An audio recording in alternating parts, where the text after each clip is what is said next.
السلام علیکم۔ کسی گاؤں میں ایک بہرا شخص رہتا تھا۔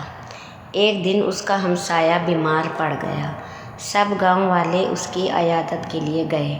بہرے نے سوچا کہ میں بھی اس کی عیادت کے لیے جاؤں۔ شام کے وقت وہ اس کے گھر کی طرف چل نکلا، لیکن وہ بہت پریشان تھا کیونکہ اسے معلوم تھا کہ مجھے تو مریض کی کوئی بات سمجھ نہیں آئے گی، پھر اس کی عیادت کیسے کروں گا؟ آخر اس نے منصوبہ بنایا کہ میں وہاں زیادہ دیر نہیں ٹھہروں گا۔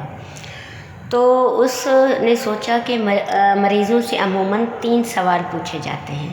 میں بھی وہی کہوں گا، یعنی کہ آپ کا کیا حال ہے، کس ڈاکٹر سے علاج کروا رہے ہو، اور یہ کہ کون سی دوا استعمال کر رہے ہو۔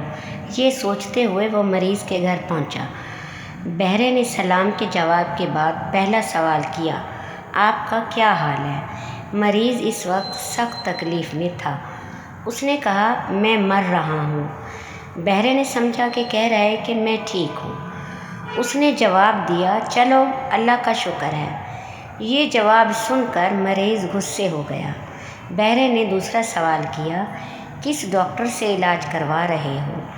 اب مریض نے غصے سے کہا، عزرائیل سے۔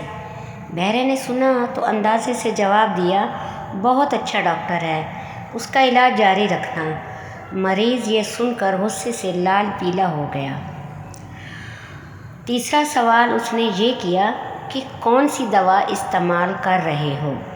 مریض نے جل کر کہا، زہر کھا رہا ہوں۔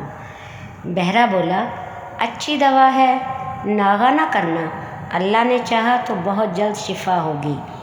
مریض یہ سن کر صبر نہ کر سکا اور کہا، دفع ہو جاؤ اور آئندہ میرے گھر نہ آنا۔ بہرا سمجھا شاید بیماری کی وجہ سے اس کی طبیعت خراب ہو رہی ہے۔ وہ اٹھ کر چلا گیا۔ اب اس میں یہ بتائیں کہ قصور کس کا تھا، مریض کا یا بہرے کا؟ یہ آپ مجھے کمنٹس میں بتائیں گے پلیز۔